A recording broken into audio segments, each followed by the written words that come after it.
আলু পেঁয়াজ দিয়ে পাবদা মাছের চচ্চড়ি করবে। যে আলু পেঁয়াজ কাঁচা লঙ্কা কেটে রেখেছি, পাবদা মাছগুলো একটু ছোট ছোট করে কেটে নিয়েছি, টমেটো ধনেপাতা রেখেছি, গরম জল করতে দিয়েছি। গরম জলের মধ্যে আলু পেঁয়াজ কাঁচা লঙ্কা দিয়ে দেবো, লবণ দিয়ে দিচ্ছি,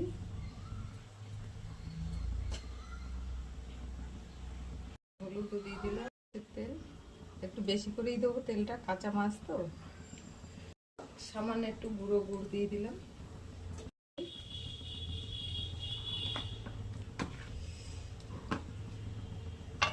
টমেটোটাও দিয়ে দেবো, দিয়ে ঢাকা দিয়ে দেবো, পরে দেবো।